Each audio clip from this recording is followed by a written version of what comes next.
Okay, it looks like we're recording. Thank you, Julian.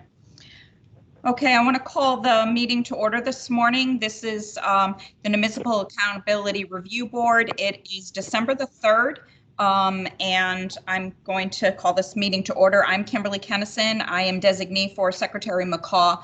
With me today is Christine Shaw. She's the designee for Treasurer Wooden. The only opening comments that I have is that I hope everybody had a really nice Thanksgiving holiday. You know, regardless of the pandemic, I hope that folks were still able to have at least some time with their immediate family. Christine, do you have any other opening remarks for the group? No, I do not. Thank you, Kim. Okay. Those that are guests today, it would be helpful if you would put your phone on mute. We do not mute everybody on the call so that we don't get additional background. The next item on the agenda is the public comment period. And at this time, I'd like to know if anybody is interested in the public comment. And if so, please state your name and tell me what town you reside in. First, I would like to know how many folks are interested in the public comment period.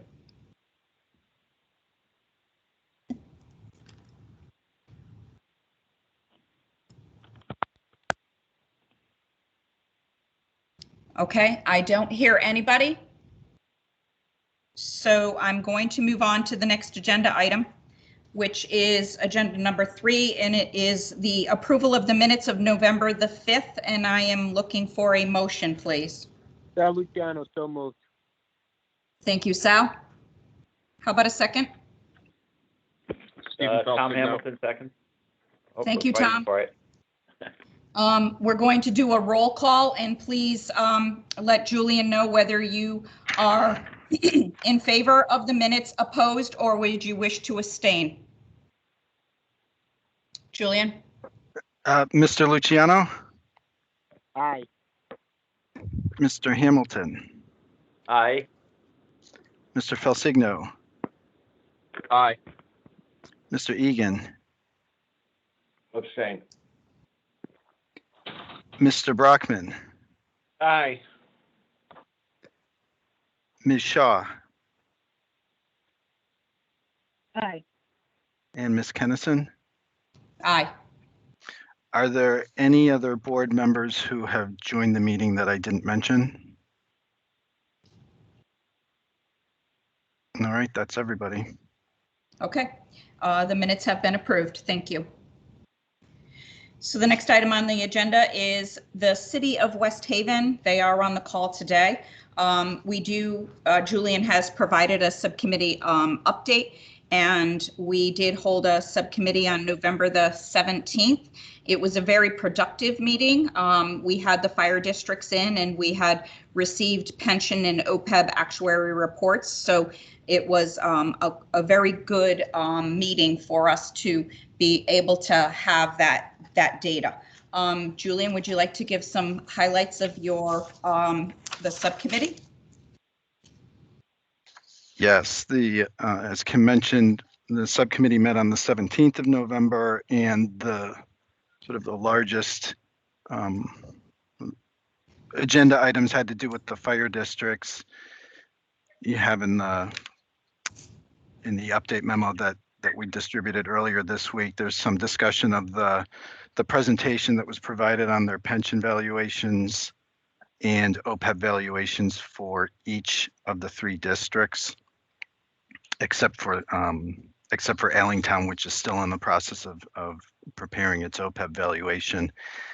And I did distribute this morning. There's a reference to an attachment in the memo I sent, and then I neglected to actually include the attachment in the mailing, but I just emailed it earlier this morning. It just summarizes some of the key data points from each of the pension plans and some of the OPEB information.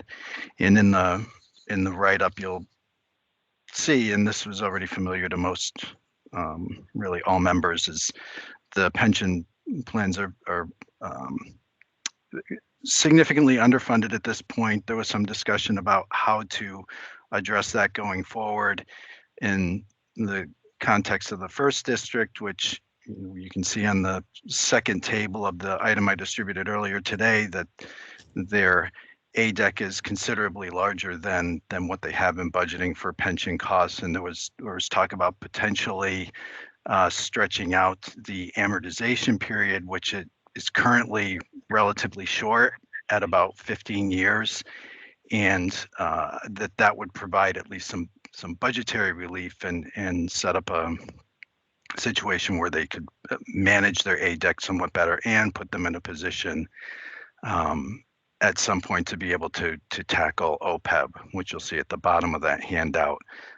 Each of the districts is essentially unfunded as far as OPEB goes now, but with pretty considerable accrued liabilities at this point. West Shore does not develop an ADEC for its pension fund. Their approach at this point is to look at the cash flow analyses of and setting up a plan to basically pay as you go. They've developed some scenarios where they could level fund their pension contributions and keep up with benefit payouts. And that plan, it looks like it will allow them to maintain a level funding and meet their obligations. And then Allentown, as the board knows, has been making its ADEC payments, fully funding their contribution, and in the current year has also funded an additional amount above and beyond the ADEC to help knock down the liability. So three districts, three pretty different approaches at this point, all in relatively speaking the same position as far as OPEB goes. And then in the written update that was in your package, you'll see some of the other items we talked about. The tri-district MOU is still a work in progress, expecting that to be ratified by each of the districts soon, probably before the next meeting. And then we went through the routine updates on the status of the FY20 audit, the status of remediating some of the findings from the FY19 audit, and the status of the ADP project. So it was a pretty substantive meeting. They all are, but this one there was a lot going on at this meeting. Thank you, Julian. Definitely. And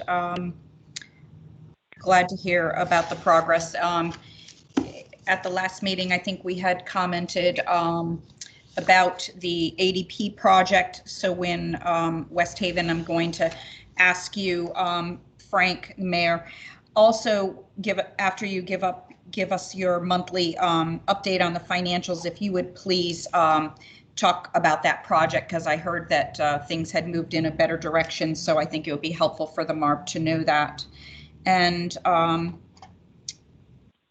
also, if I don't know if Matt joined us or not from the Board of Ed, because it's always important to hear about the COVID situation in education. So Frank or the Mayor, would you please walk us through your financials? Good morning, all. So you have the financial report in front of you. We're looking from the revenue side. We are tracking consistent with the last 3 years. We're roughly 45% of expected revenues collected through the end of October. I'm not seeing anything that right now is causing any real concern. We're seeing, hopefully going to be seeing some uptick in the permitting as the building department is trying to push through the backlog that they have. West Haven is experiencing, just as every other town, delays in getting permitting out due to the processes that need to be put into place regarding COVID and precautions around that within City Hall. So revenues, we're not seeing anything that is raising concern at this point. From a tax collection perspective, pure tax collection and not other line items, you'll see that the current year We are at 52% of expected annual taxes. That compares to 52% last year and an overall average for the past 5 years of 52.3. So again, supporting, always the need to look, but at this point, it's not raising any huge red flags. We'll know more as we get closer to see what any early collections for the January cycle is going to be. From the expenditure side, again, not seeing a lot of issues. We are below the current level last year. That is being driven by the debt service amount. Debt service is down year over year, which of course is a good thing. Payroll-related costs were actually over last year. The police department has been doing some hiring for some vacant positions, so that was actually expected. They are on track. Overtime is up. And we had a separation pay that needed to go out in the first 4 months. We do have a line item in the budget to capture separation pay. So again, not anything that is unexpected. One thing to note is as you look at the expenditure summary for the multi-year comparison. Although it would look that at 35% of the total year compared to 39 roughly for the past 3 years, first blush would indicate that the anticipated year-end number may be a little higher than expected, higher than needed. But I am going to be digging into that, hopefully if I can find 3 or 4 hours. To start looking at, now that we've got 4 months of data, to start looking at some timing, see if there's any timing issues around some of these payments, so that is the percentage at 35%? Is it low because of timing, or is it low because we should expect to see savings at the end of the year? So I'm hoping to pull together that analysis and be able to provide an update to the subcommittee from that perspective. Other than that, Kim, I think we are tracking in line not only on the general fund, but we're also tracking within expectations on both the sewer and with Allingtown. So again, nothing out of the ordinary at this point. If anything does come up, of course, we'll make sure to keep everybody informed. Okay. Thank you, Frank. Any update, or is Matt on the line for a COVID update, please?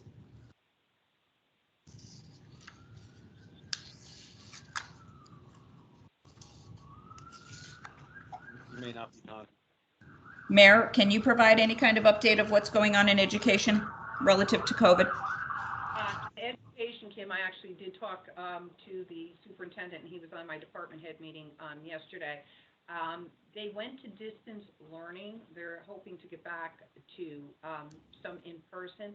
The reason they did that is because obviously everybody's numbers unfortunately have been up, or most cities, and also because of the concern with Thanksgiving gatherings and things like that. So right now they're doing distance learning, but the superintendent's expectation is they will get back to, as soon as they can, in person with the students. And he's been very good about, whenever it's safe, to maintain the in-person instruction as opposed to the virtual. Very good. Thank you. One other item that we didn't speak about, but I know that it has been a topic of discussion, Mayor, could you please just update the MARB on the charter? Because I know that it was in November. Well, the charter revision failed. It was very close. It was only separated by 400 and some odd votes, but it failed. So in other words, Unfortunately, and I was concerned once I had found out that there could only be, because there were so many different changes there, that they could, and everything was intertwined with everything else, that there could only be one question. So I really think it was a great try. I know that the chair of the Charter Revision Committee and the vice chair worked tirelessly day and night, and then trying to do an education thing during COVID and using Facebook and a mailing, and they tried very, very hard, but it did fail. So that means our charter is still the charter that we have been using, and in the future, we'll see if charter revision is brought back up. Thank you, Mayor. You're welcome. Members of the mob, do you have any questions for West Haven, please? Yeah, this is Bob White. Hi, Bob. Just to follow up on the subcommittee fire district report. What are, I think for the full board, what are the next steps for the fire districts, and is there any timeline? I thought that they were going to gather with the actuary and each of them try to figure out a plan to address the funding issues and at the same time try to minimize any tax increases given what the 5-year plan of the city is, so it doesn't exacerbate a problem. What's the program and the timeline? We don't have a program as of yet, Bob, but those are the next steps. That was just, providing the information. So the next thing that we will be following up with them on is to get them on the agenda for an upcoming subcommittee. I'm not going to say that it's the next one, but Right. and plan accordingly so that they we will start working with them on a plan. I mean, have they been charged with coming up with a plan? I would suggest that they do so. And then, whatever the timeline is that you and they work out is fine. But the notion of let's just have a series of reports doesn't seem, set up to advance the ball. Understand. No, we do plan to invite them back and ask them to provide us with a plan. Okay, thank you. You're welcome, Bob. Any other questions from the MARB for West Haven? Kim, did you want an update on ADP? Yes, I would, Frank, please. Okay, so as you indicated, things are moving forward. We do have an individual that is working on a temporary basis until we fill the full-time position, helping us out with this integration and driving the change leadership throughout the city. She has a lot of background, many years background with both ADP implementations as well as payroll and human resources. So she has been instrumental in helping us move forward. We did make a decision, was it last week? The go, no go, yeah. So we had a go, no go decision last week. We decided to postpone the go live until February 1st. There were some issues with the data that was coming across out of West Haven systems. And quite frankly, I don't think anyone was comfortable going live just to be able to check a box and then have to go back and try to fix the problems. From a systems perspective, I've designed and implemented enough financial systems to know that just isn't feasible. So we are working still with ADP. We still have many calls each week. The time clocks have been delivered. They are all now labeled, and they have dedicated positions ready to go up. One clock did go online. Our IT department did have one clock go online this week so that they can start doing some testing and find out exactly what's needed to get the other clocks up and running. The expectation is, rather than waiting until the last couple of days, because they will be biometric clocks, rather than waiting and have all employees try to get fingerprints and other information into the clock at the tail end of the implementation, we want to use 1 or 2 clocks online, start capturing all that data, get it up into the cloud with ADP system. That way, when it's time to go live, we're ready to go live. And you know, I think from a success factor, again, we felt that delaying it would be best for the city, and so that's the position that we took. I'm comfortable with it. I know the mayor is comfortable with it. Very comfortable. So we'll be happy to answer any questions you might have. Thank you for that update, Frank. And no, I would agree, if the rules aren't all built and you're having data issues, that I would hold on that. Questions from the MARB members?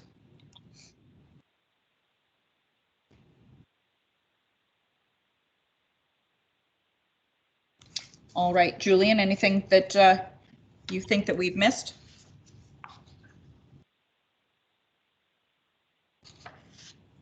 No, I think we're ready to proceed. Very good. Thank you. I think that we can move on to the next agenda item, and thank you, West Haven, for joining us and providing us with an update. Thank you, everyone. Thank you. If we don't talk again, have a great holiday. Yeah. Thank you. Thank you. You too.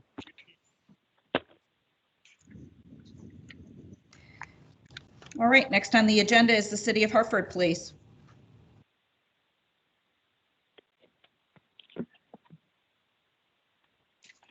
Hi, good morning. It's Luke Did the Cronin mayor here. join us? I don't know if you. Yes, Mayor, I'm did you here. join us? Can you hear me? Yes, okay, very good. I wanted to make sure you were on because I hadn't heard your voice yet. Good morning. Thank you. Yep. Did you want me to start, or did you? I'm going to have Julian Julie. start first with, we did not hold a subcommittee on November the 9th. And, you know, I will let you know that for the last minute cancellation of that was because of me. I happened to fall sick that week. And so I made it through some of those MARB meetings that week, but I didn't make it on Thursday. So I apologize for that last minute change.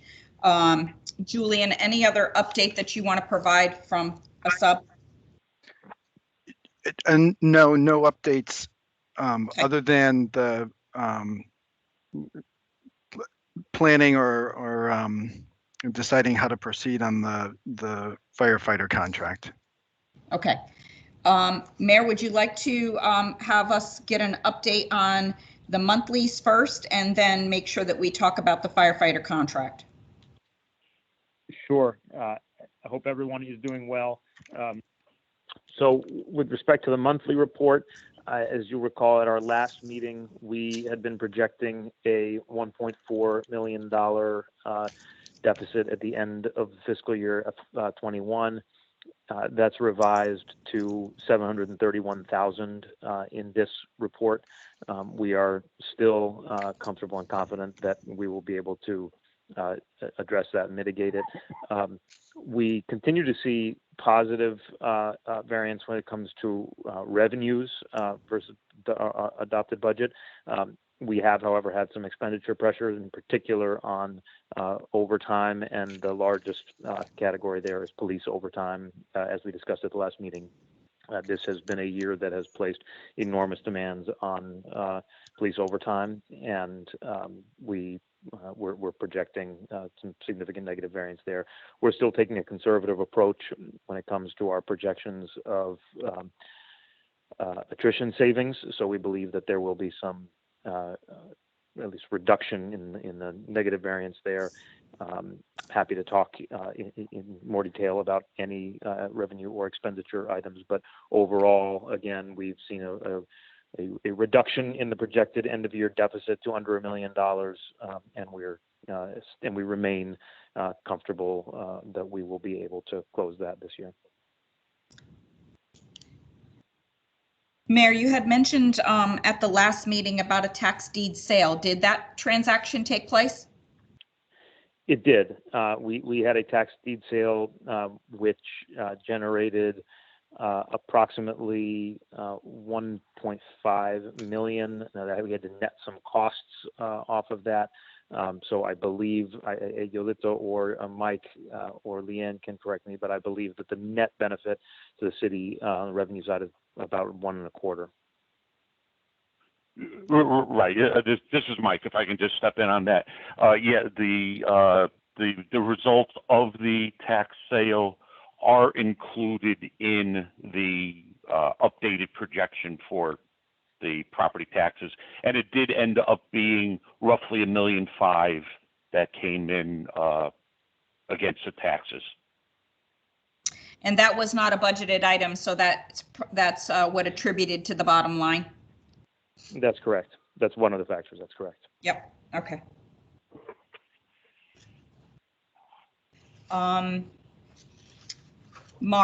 Any of the members have any questions concerning the financial statements, monthly report? For the mayor or for the...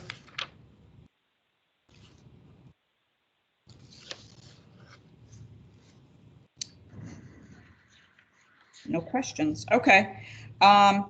I am thankful that we did receive the Board of Ed breakdown in detail, and that is quite helpful.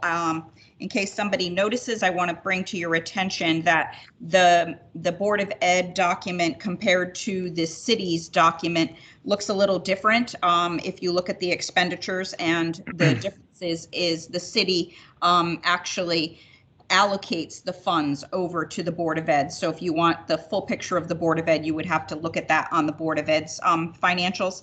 I am really happy to see that that was included, as well as the grant funding, so that we have both items for a full picture.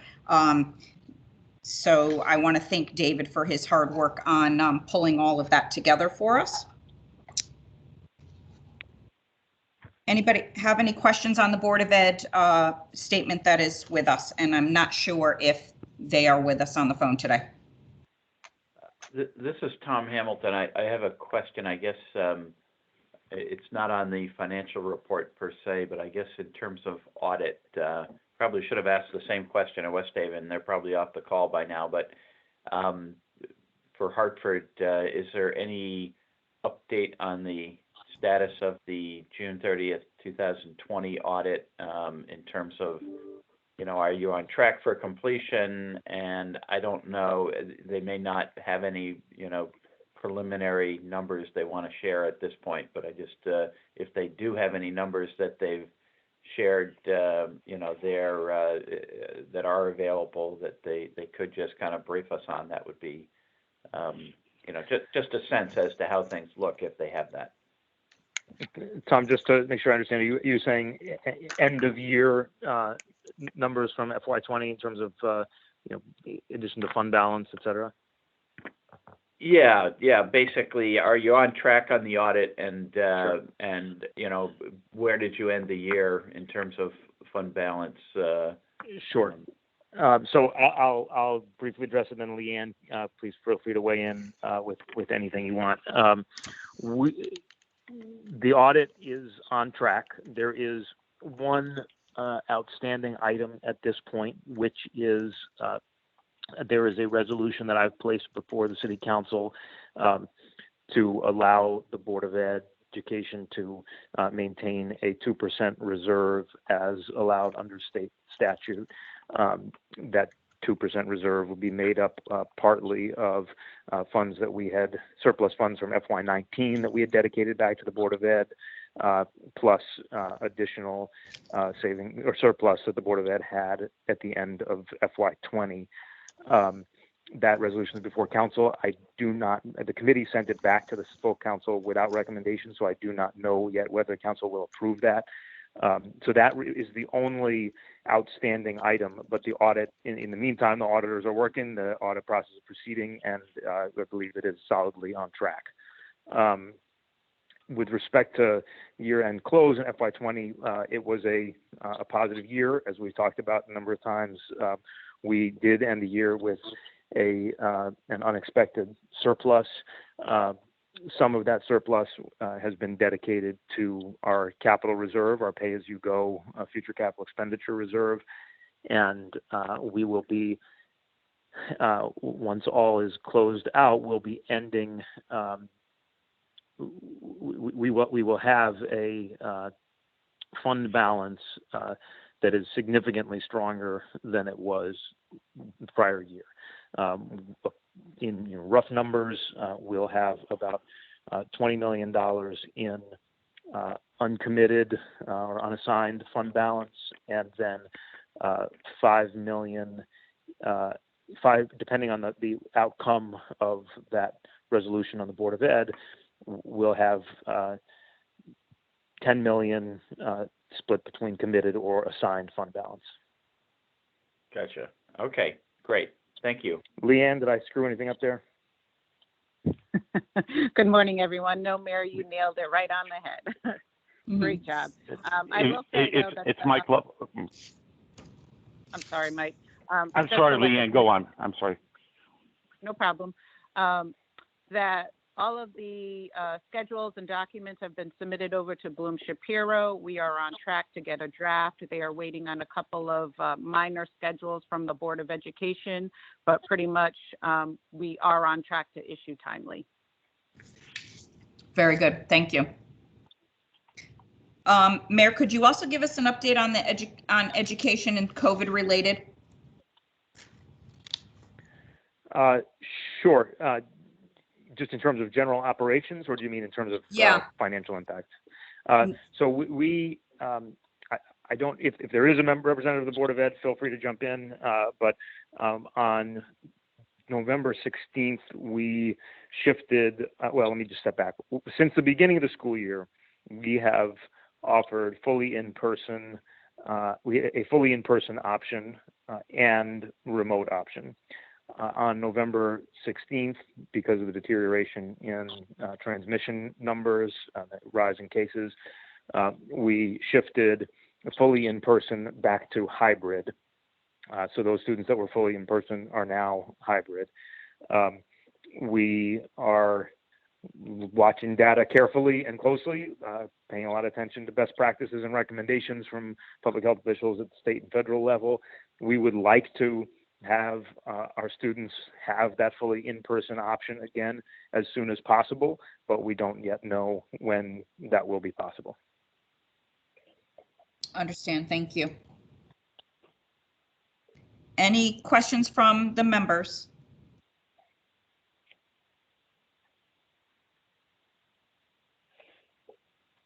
If not, Mayor, would you like to brief the MARB on the upcoming firefighter contract that will be coming our way? Sure. Thank you, Ken. So on Tuesday, we signed a TA with the Hartford Firefighters Union, and that TA has been provided to council this morning. I believe it will be going forward to the members of the Firefighters Union over the next couple of weeks for ratification. I can give a general summary of the deal. I think overall it is a fair and responsible deal on both sides. It is a 4.5-year contract running from the expiration of the last contract on June 30th of 2020 for 4.5 years. It includes 2 1.5% pay raises. So that would be 1.5% increase going into effect January 1 of 2021, and the next 1.5% going into effect July 1 of 2021. So they occur in the same year, but we do not, but we avoid paying any retroactive increases back to June 30th of 2020. And the second 2 years of the contract include no wage increases. There are no changes to healthcare, with the exception of a small change. The schedule of the city's contributions to the HSA goes to semi-annual rather than quarterly. And there is, consistent with the discussions we have had at MARB, there is language that increases our flexibility and ability to get workers firefighters who are out on workers' comp back into transitional duties or light duty roles. So we have taken that feedback from MARB seriously and hopefully made some progress there. That's really and I'm sorry, in July 1 of 2021, and then again in July 1 of 2022, the employee cost share percentage, premium share, cost share percentage on healthcare increases by 1% in each of those years. So overall, keeping in mind that the last contract was a contract in which our firefighters made very significant concessions across the board, including 4 years of zeros, changes to pension and healthcare benefits, changes to pension and healthcare contributions, and additional changes beyond that. We think this is a fair and responsible contract.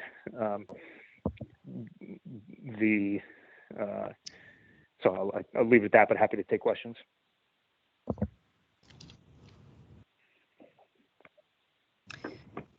So Mayor, Mayor, go ahead. Who is that? It's Pat Egan, Mayor. So just Hey, for Pat. clarification, how are you? Good, how are you? Good. So just for clarification, with this contract and the previous one, over 8 years, they're only receiving a 3% wage increase? That's correct. Okay, thank you. One thing I left out, which I should have said, in the last contract, the other change, which was significant, is that new hires from that date of contract had the salary scale shift down 10% from the prior salary scale. This contract also does lift the final step, the pay for those employees as they reach the final step in their job by 1.5%. For most employees, that will not be within the time frame of this contract, but essentially it means that rather than being 10% below, it ends up being 8.5% below. But again, that for most employees will be another 4 to 5 years away. Thank you. Any other overview questions? We do not have, just so the MARB is aware, we haven't received the contract yet and the analysis, but the mayor was looking for support from the MARB or MARB subcommittee, and we are scheduled for a meeting. Mayor, is your intention still to request if we could make a change to the subcommittee meeting? We would love to get the MARB's feedback and approval as soon as possible, because I do think it would be helpful to have the MARB's approval when the contract is put forward to the members for their ratification. So if it is possible to accelerate that, I think that would be ideal. So I'm putting to the Hartford MARB members of the subcommittee, if you are available to change our Hartford subcommittee meeting from the 17th to the 10th, which would be next Thursday. In order to do that, we would need to have all of the documents from Hartford so that OPM can review all of them and get them out to the members no later than first thing Monday morning, but we would need to have them tomorrow to review everything. Is that possible? And is that possible for Hartford to provide us with that information on the contract tomorrow? And if so, I believe that should be possible. Mike, any reason we can't meet that deadline? The financial analysis has been done on it. Okay. I'm Okay. finalizing it today. very good. Hartford MARB members, are you able to, and we can do a polling after this call and see if we could entertain that, but if you're not interested in entertaining it at all, I would like to hear from you now. This is Bob White. I can do it. Question is, does the city need the full MARB approval? I'm just wondering where that would fit in. We ultimately do need the full MARB approval. There is nothing, to my knowledge, there is nothing either in MARB bylaws and certainly nothing in the statutes that speaks to the order of required approvals. In other words, there's no reason that the MARB approval has to come before ratification or vice versa. It's just my own view that being able to tell the members that the MARB has approved the deal before they're asked to vote on it is a helpful thing. That seems exceedingly prudent, and I think we ought to try to accommodate that. Okay, I am willing to do so.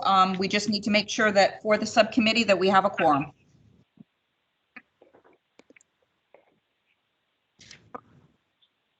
And I know we don't have some of our members on the phone today. So we will follow up and look to that, and we will look for Hartford's information as well. Okay, Mayor? Sounds good. Thank you very much. Can I ask a Of course. question? Mayor, you may have mentioned this and I may have missed it. The date that you're anticipating for the city council action, is that on their regularly scheduled meeting on the 14th, or did you have something else in mind? We have already transmitted it to them. I will encourage them to vote on it on the 14th, but it is always possible that they will choose to send it to committee rather than taking a final vote that night. Because if we're striving to get the full MARB's approval prior to city council, then that would entail a special meeting of the MARB next week also. Correct. If we're just looking for subcommittee approval to be followed by the full board, we can space it out a bit. But in any event, it will involve a special meeting of the full MARB sometime this month in order to get it in before the end of the month. So I just wanted everybody to be aware of that we're potentially looking at 2 special meetings next week, one for the subcommittee and one for the full MARB, in order to accommodate that. But I would call it a shift because we would not hold the regular meeting on the 17th if we hold it on the 10th. Okay. True. Okay. And then we'll look for availability for a quorum if we can do a quick phone call following the subcommittee.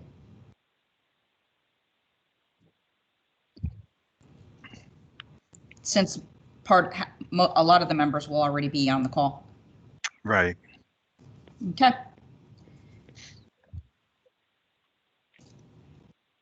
Any questions from the members?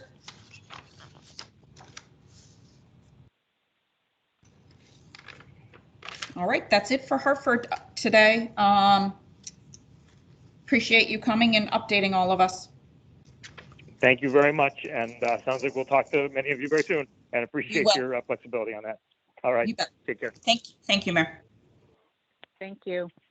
Thank you, Leanne. See you later. And thank you, everybody. Thanks, Mike.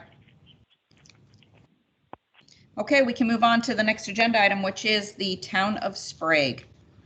And we do have a subcommittee that took place on November the 18th. Again, that was a very heavy and productive meeting.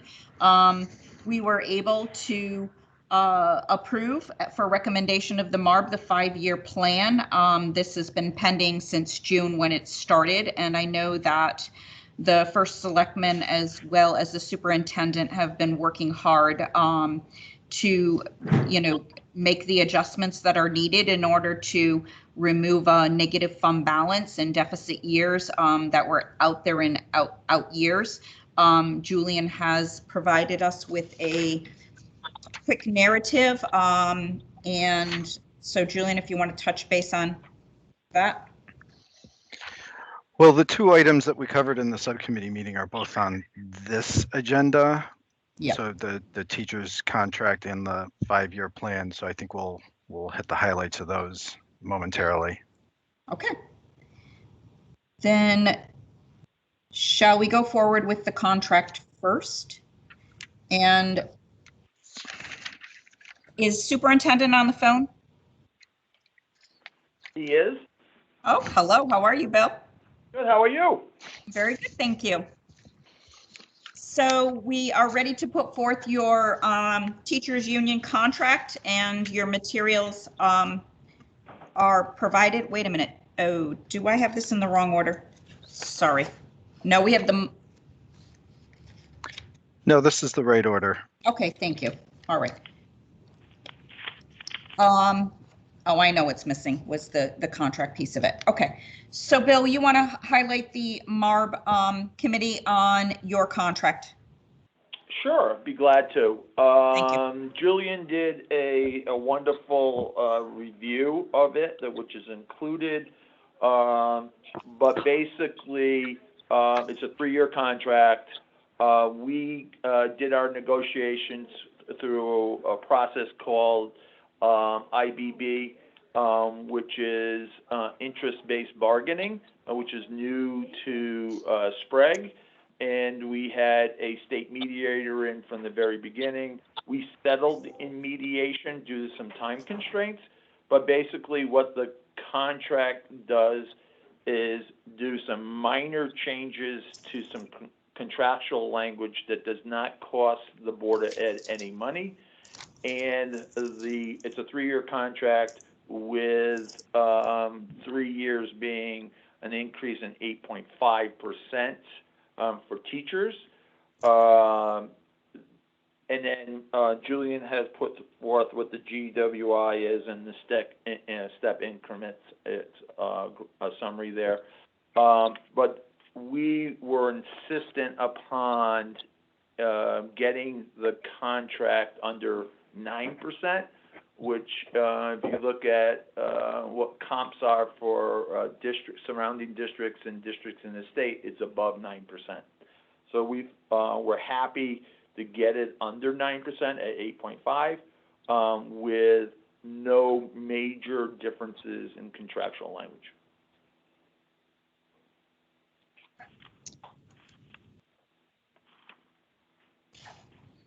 And we've provided the red line as well as some analysis. Any questions from Mark? Is the aggregate, Pat Egan, is the aggregate of the 8.5%, is that wage increases plus step movement? Yes, that is.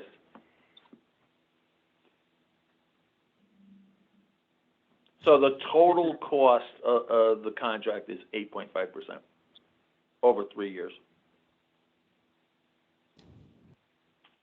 This is Sal Luciano. If there are no questions, just the subcommittee thought that the contract was reasonable, and they voted to recommend endorsement from the full committee. Thank you, Sal.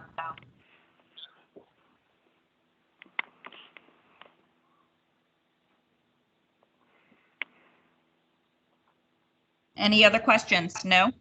Can we get a motion? I'd like to, Sal Luciano, I'd like to make a motion that we approve. Thank you, Sal. Pat Can we Egan, get, second. who was that, Pat? Yes. Thank you, Pat. And any other discussion? Can I have a roll call vote? Mr. White, Approved. Mr. Luciano, Approved. Aye. Mr. Hamilton, Aye. Mr. Felsigno,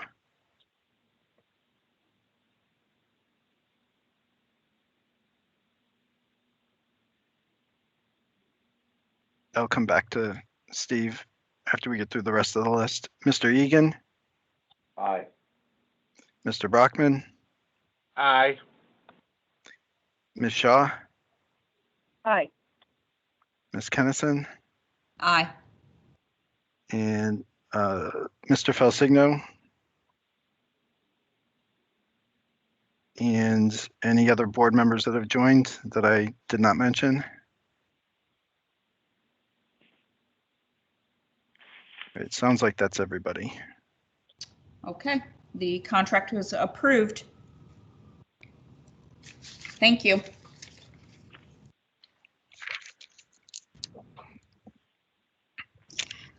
The next item on the agenda is to go over the, I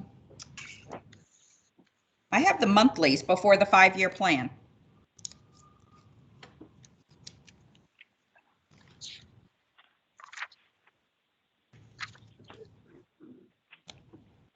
Well, the plan is the next item on the agenda. Okay, then we will go through the, let's go through the 5-year plan. And then we will move on to the monthlies.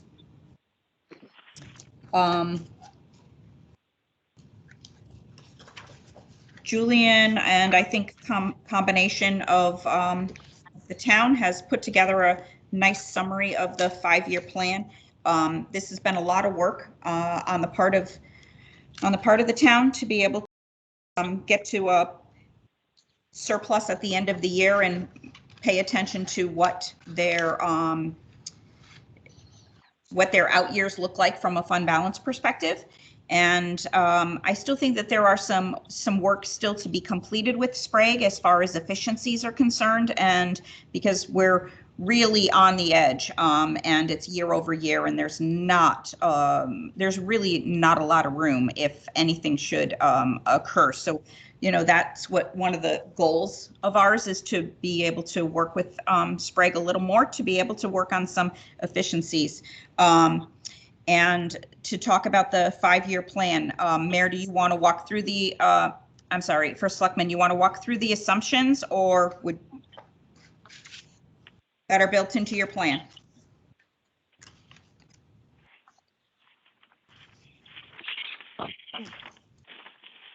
So the major assumptions are, we did not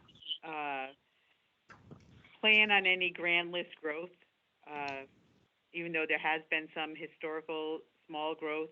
We did not put any in. We did put in mill rate increases over the course of the 5-year plan that were reasonable.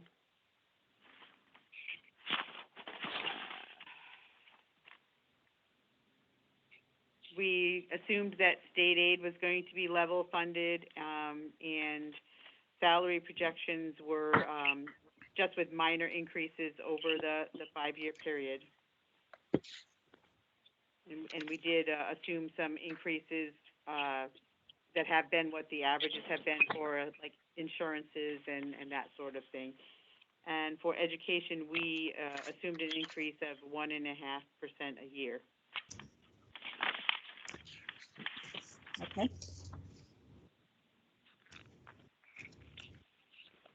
And in order to really close the gap, the big changes that you had to make was, again, increases in the mill rate in the out years in 2024 and 2025, correct? That is correct. That is correct.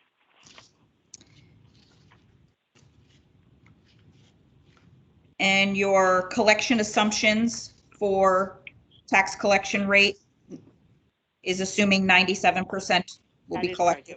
Yep, that is what we have assumed, yes. Okay.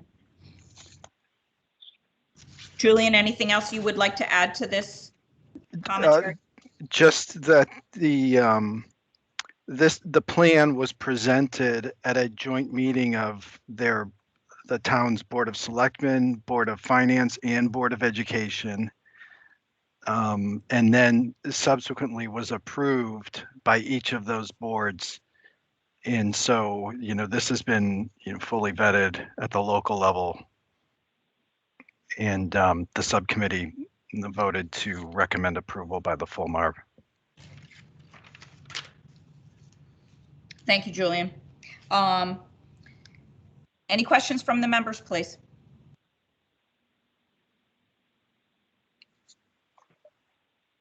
This is Tom Hamilton. Does the plan incorporate the increase in the teacher's contract and any other contracts? The teacher's contract we just approved, is there enough money in the plan to accommodate that increase? The teacher's contract increase is included in the 5-year plan. Okay, thank you. This is Christine Shaw with a question. I note, and I heard the comment that the 5-year plan does not assume any ground risk growth, but that there actually is anticipated to be some growth over the next several fiscal years. And I'm just curious, is there, if in fact those figures are realized, will those funds be set aside, or is there anticipated use for any revenues associated with unanticipated growth? If there were any unanticipated growth, it would be going towards increasing the general fund balance. Okay. And what does the general fund balance stand at now, as of the end of this fiscal year?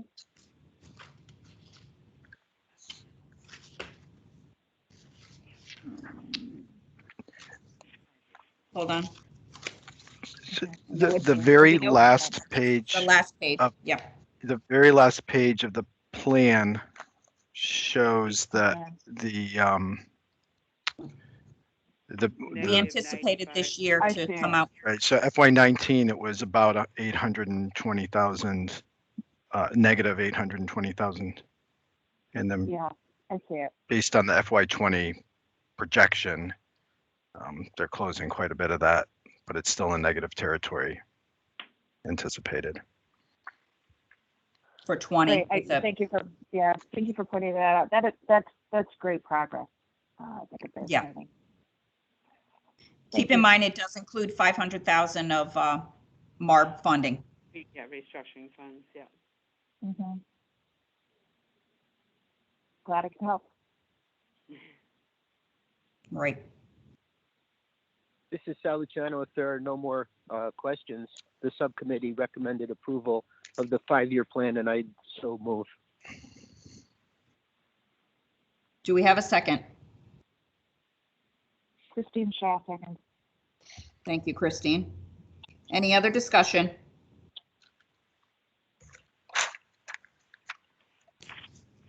Julian, can we have a roll call, please, for a vote? Yes, Mr. White, Aye. Mr. Luciano, Aye. Mr. Hamilton, Aye. Mr. Egan, Aye. Mr. Brockman, Aye. Ms. Shaw, Aye. Ms. Kennison. Aye. Any other members of the board that I didn't mention? Stephen Felsick Okay. now? In favor, Steve? Yes, aye. Thank you. Thank you. That's everybody. Thank you all. We have approved the 5-year plan. Thank you, Sprague, for your hard work in getting this done, and I know that it was difficult. Thank you. You don't have a lot to work with there. First Selectman, can you please give us an update on your monthly for the month of October? Sure. So on the revenue side, the revenues are at about 45% of the budgeted amount, which is about 5% lower than the same time last year. But the main thing behind that is that we had not yet received the water and sewer portion of their debt payment, but that has been received now and will be reflected in the November reports. The expenditures are at about 27%, which is about 5% lower, also year over year. And property taxes are at about 57%, which is the equivalent of where we were last year. So we still are moving forward at collections at the same rate.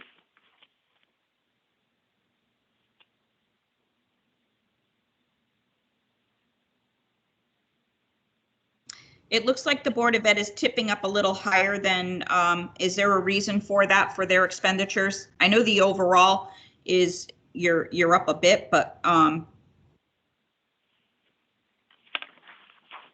Well, right I'm now, we're sorry. forecasting a surplus of around, with most recent figures, 150,000. We are tipping up a little bit on some expenditures due to the response to the virus. okay, And so we have expended 60% of our budget. However, that includes all encumbrances for salaries and tuitions and other expenses that we know. okay. Very good. If you take those out, tuition, salaries, we've expended 26%. Okay. Does that answer your question, Kim? Yes, sir. Could you also give the unless any of the members have questions concerning the financials? If not, then could you also provide the committee with an update on your COVID status as far as operations concerned? Well, I got an hour, right? I can use an hour? I have a few agenda items left under other business, but you do have a little bit of time here. No, very quickly. We were out for fully remote, and we brought students back in this Monday. That lasted 2 days, and we're back on fully remote because we've had 3 positive cases that, and here's the real problem, they had multiple contacts within the school, and we're sitting on waiting on testing on 6 other individuals. So instead of, parents need consistency. Instead of going in and out, we are now out through January 4th, where we hope to be back. So all students are in remote right now. Okay, thank you. Any questions?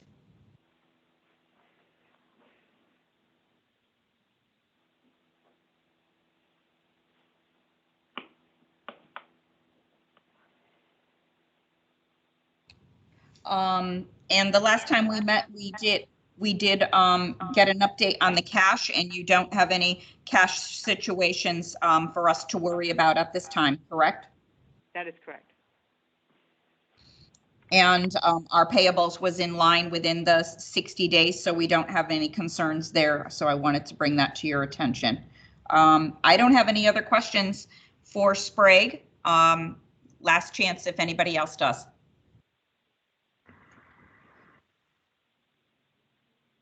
Well, thank you, Sprague. Appreciate you coming and getting us up to date on the status of your town. All right, thank you very much. Everybody have a nice holiday. Oh, you too. Thank you. Thank you. Okay, we're now down to other business items for discussion today. And what I wanted to talk about was, sorry, I'm flipping my pages, was the subcommittees. And we have selected subcommittees and from last year. And when we started this, we wanted to give everybody an opportunity once a year in preparation of next year to be able to have a discussion about the subcommittees. We're seeking some feedback today on the membership, and we think that we want to achieve the right balance as well as improve our consistency of meeting quorums. So I would want to say that the ideal size of a subcommittee is 5. We have some challenges as we grow larger than 5.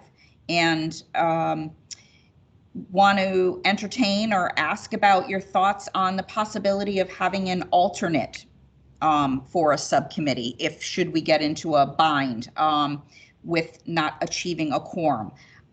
So right now, Hartford has 7 members. Sprague has 5 members. West Haven has 6 members.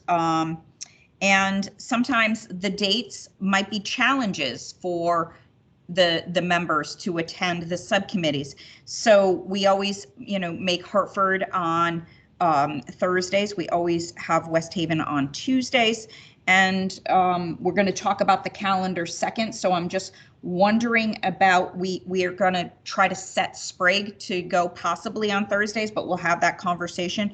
So first I'm wondering is, what's your interest and what committee you would like to be on and participate on, and as well as consider shifts in the numbers. We appreciate, and I know we don't have Mark today, we don't have David Biller today.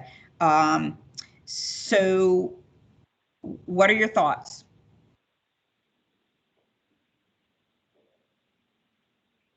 Bob White, I'll re-up on the 2 committees. For both committees? Yes. For Hartford and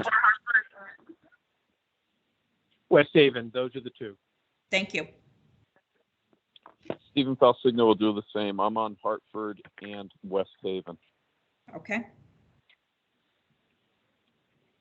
Matt Brockman, I do the same. I'm on Hartford and Sprague. Salustiano, I'm on Sprague, and if you need me to be an alternate on another, just let me know. Oh, thank you, Sal. This is Tom Hamilton. I'll stay on West Haven if possible. I don't think I can do a second one, but I think I should be able to make those meetings. Thank you. And Kim, you can keep the treasurer on all 3 subcommittees. Thank you. I was going to do that anyways. Sorry. So we're on the same page. Mr. Egan? Yes, oh, I'm sorry. I think I'm only on West Haven. I'll stay there, certainly trying to be more attentive. Do you wish to stay there or make a change, or, and there is no requirement, just so you know, or an alternative that I want to make sure that we have, it gets difficult when we don't have quorum. Yeah, I'll stay on West Haven. Okay, thank you, Pat. That puts us still back at 6. So my ideal would be that I had 5 on West Haven, and Sprague is set if I have to speak with Mark if he chooses to continue on Sprague. I guess I would be looking for somebody to drop off West Haven if at all possible. And because we have 6, so which means that you automatically have to have 3. West Haven is the one that we have had the least amount of quorum.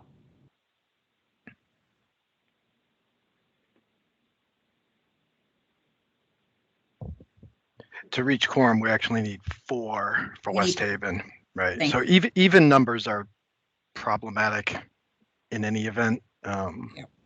When you need to, because you can't just get a simple majority.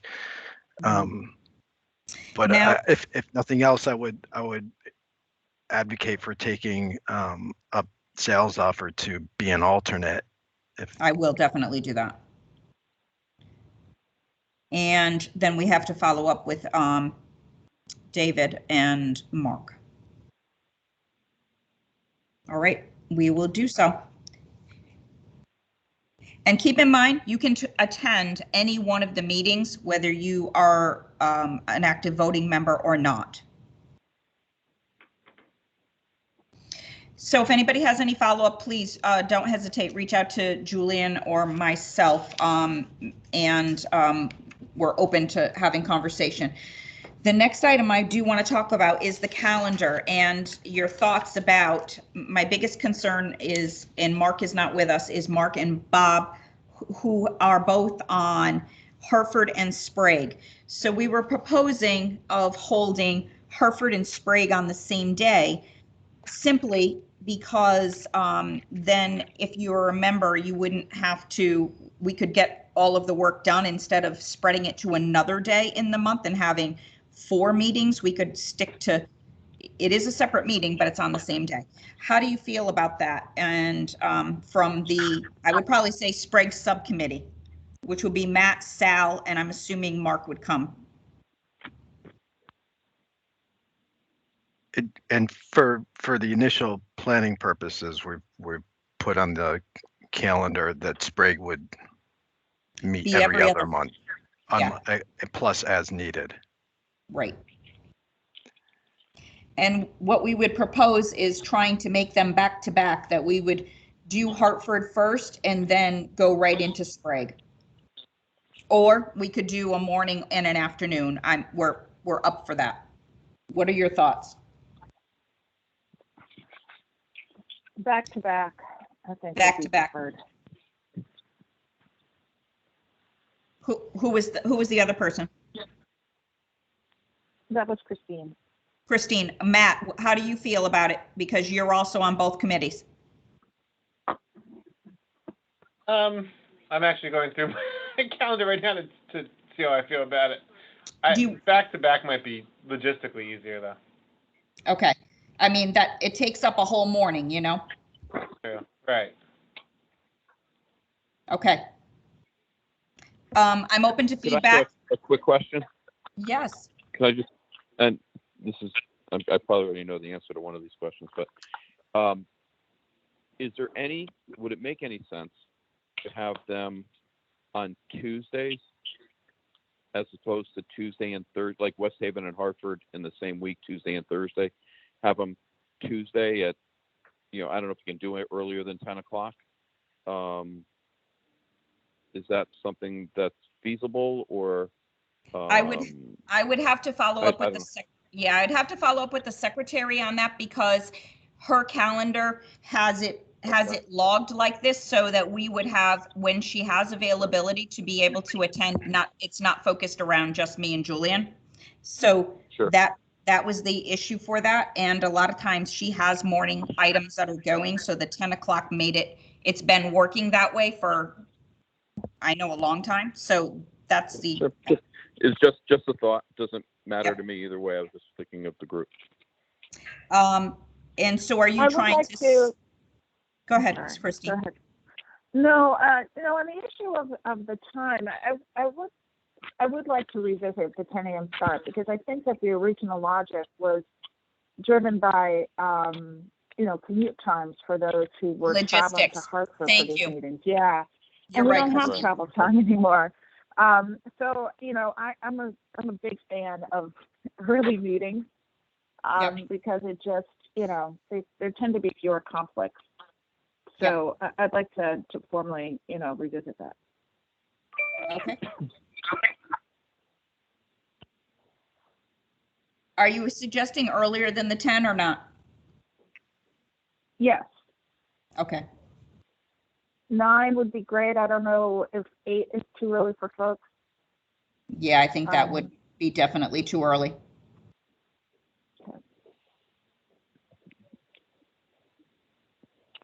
I think 8 o'clock too, but as long as we continue to go remotely, I would think earlier might not be an issue. Maybe we have to revisit it if there's travel involved.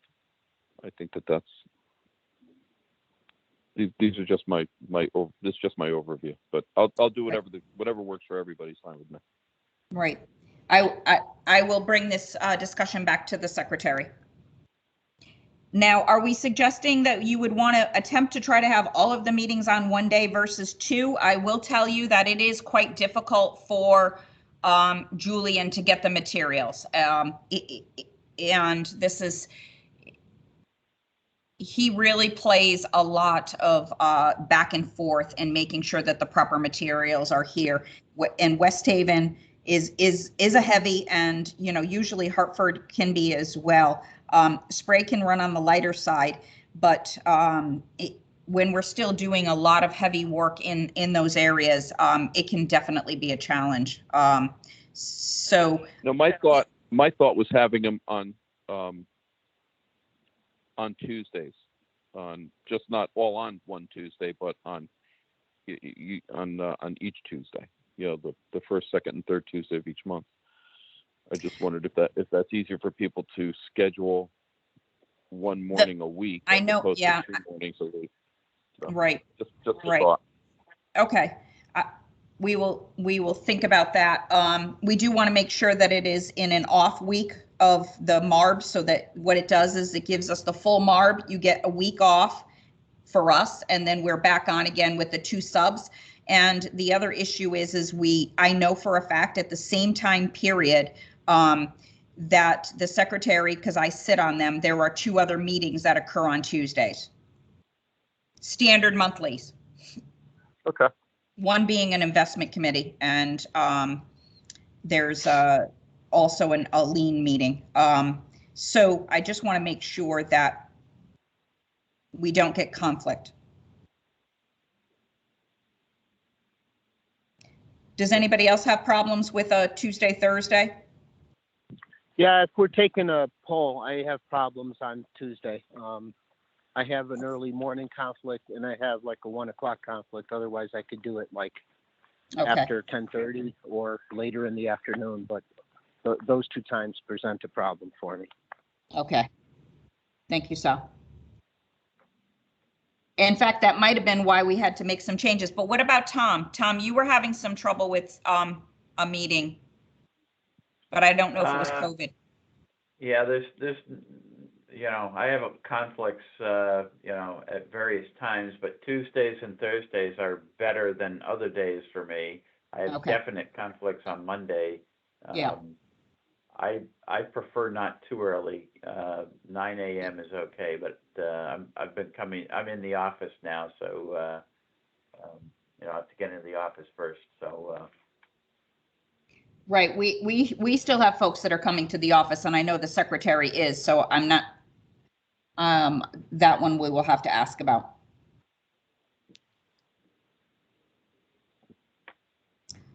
Any other? Generally, Tuesday and Thursday is good for me. So. Okay.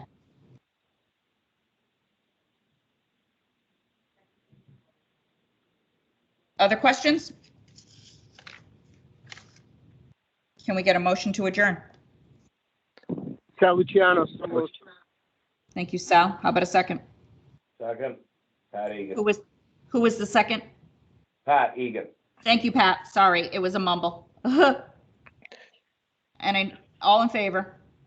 Aye. Aye. Aye. Aye. Thank you all. I know we'll be talking to some of you next week. So I'm going to get a poll out like immediately to all the members for availability next Thursday. So if you have an opportunity to respond today, that'd be terrific. Thank you. All right, Julian, thanks. Thank you all. Bye, Al. Right. Bye-bye. Have a good week.